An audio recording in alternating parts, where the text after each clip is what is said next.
আমাদের সরকার সবসময় কৃষকদের পাশে আছে। বিগত দিনগুলোতে প্রাকৃতিক দুর্যোগে ক্ষতিগ্রস্ত হয়েছিল রাজ্য। সরকার ঘূর্ণিঝড়ে আক্রান্ত কৃষকদের আর্থিক সহায়তা করার ঘোষণা করেছিল, যাতে কৃষকরা তাদের ক্ষতি পুষিয়ে নিয়ে সক্ষম হয়। আজ বিকেলে জিরানিয়ার অগ্নিবীণা হলঘরে আয়োজিত একটি অনুষ্ঠানে উপস্থিত থেকে ত্রিপুরা সরকারের কৃষি ও কৃষক কল্যাণ দপ্তরের তরফ থেকে ঘূর্ণিঝড় মিথিলির প্রভাবে ক্ষতিগ্রস্ত কৃষক বন্ধুদের হাতে আর্থিক সহায়তা প্রদান হিসেবে নগদ অর্থ রাশি তুলে দেওয়া হয়। View report. যে কৃষকরা যদি স্বনির্ভর হয়, আত্মনির্ভর হয়, তবে ভারতবর্ষের অর্থনীতি এগিয়ে যাবে এবং কৃষকদেরকে অর্থনৈতিকভাবে বুনিয়াদকে শক্তিশালী করার জন্য একদিকে যেমন কেন্দ্রীয় সরকার সাহায্য করে চলেছে এবং কেন্দ্রীয় সরকারের সেই সাহায্যগুলো, স্কিমগুলো আমাদের রাজ্য কৃষি দপ্তরের মাধ্যমে, কৃষক কল্যাণ দপ্তরের মাধ্যমে প্রতিটি কৃষকের কাছে পৌঁছে দেওয়া, সেখানে প্রয়াস সরকারের জারি রয়েছে। যে ঘূর্ণিঝড় মিথিলা, আমাদের মিথিলি এমন ক্ষতি করেছে যে কৃষক ধান কাটবে, মাঠে ধান ভর্তি রয়েছে, তার কিছুদিন আগে, সপ্তাহ 10 দিন আগে হয়তো ঘূর্ণিঝড়, তাতে মাঠ জলের তলায় চলে গেল। হয়তো সবজি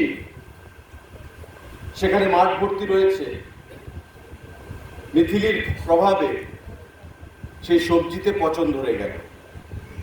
তো যে কৃষক কষ্ট করে মাসের পর মাস অপেক্ষা করে ধান থেকে শুরু করে, সবজি থেকে শুরু করে প্রতিটা ফসল ফলানোর চেষ্টা করেছেন এবং একটা স্বপ্ন নিয়ে যে সে বাজারে সেগুলো বিক্রি করবে, আজকে অধিকাংশ জায়গা সেটা ক্ষতির সম্মুখীন হয়েছে। এবং যে টাকাটা আমি বললাম যে 21,57,18,000 টাকা রেভিনিউ দপ্তর থেকে সেই ক্ষতির পরিমাণ সার্ভে করা হয়েছে এবং পরবর্তী সময়ে সেই টাকা SDRF এর ফান্ড থেকে প্রদান করা হচ্ছে।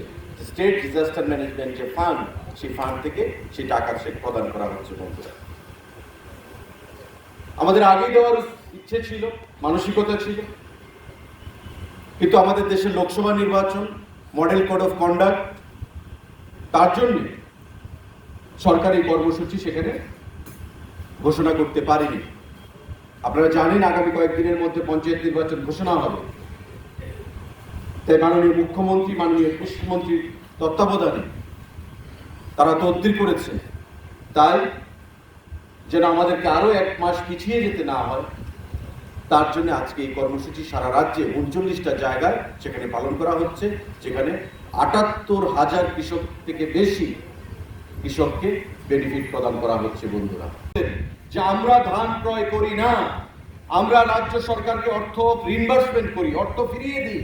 রাজ্য সরকারকে ধান ক্রয় করতে হবে, আমাদের কোনো বাধা নেই। রাজ্য সরকার ধান ক্রয় করুক, টাকা যত প্রয়োজন আমরা প্রদান করব, কিন্তু রাজ্য সরকারকে ম্যান পাওয়ার দিয়ে, রাজ্য সরকারকে, দপ্তরকে, খাদ্য দপ্তর এবং কৃষি দপ্তর সেখানে ধান ক্রয় করতে হবে। রাজ্য সরকার করেনি। আমাদের সরকার গঠিত হওয়ার পর প্রথম যে ক্যাবিনেট মিটিং, তাতে আমাদের প্রাক্তন মুখ্যমন্ত্রী এবং আমাদের ক্যাবিনেট সিদ্ধান্ত নিলেন যে কৃষকদের কাছ থেকে ধান ক্রয় আমরা করব বছরে 2 বার, রবি এবং খারিফ সিজন। সহায়ক মূল্য MSP স্থির করা হলো এবং আজকে 21 টাকা 83 পয়সা MSP তে ধান ক্রয় করা হচ্ছে। বৃদ্ধি করেছেন প্রধানমন্ত্রী, আগামী সিজন থেকে 23 টাকা করা হয়েছে।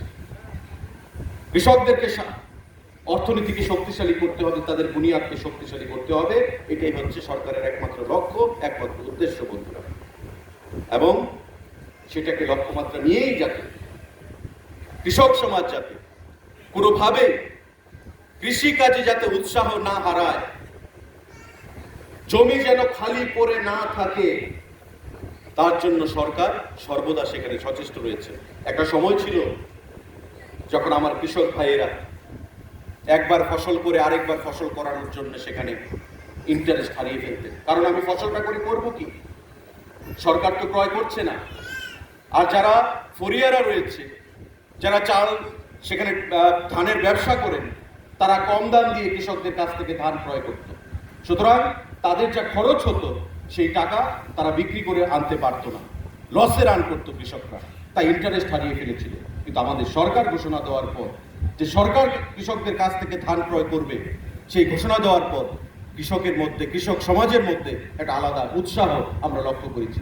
এবং শুধু তাই নয়, কৃষকদের কাছ থেকে ধান শুধু ক্রয় করা নয়, যন্ত্রাংশ সেখানে প্রদান করা নয়, ইনপুট যে ফার্টিলাইজার বা অর্গানিক ফার্টিলাইজার সেগুলো প্রদান করা নয়, ফসল বীমা যোজনা নয়, প্রধানমন্ত্রী ঘোষণা করেছেন পিএম কিষাণ, প্রধানমন্ত্রী কিষাণ সম্মান নিধি, বছরে 6,000 টাকা কিষাণ সম্মান নিধি সেখানে প্রদান করা হচ্ছে কৃষকদের কাছে।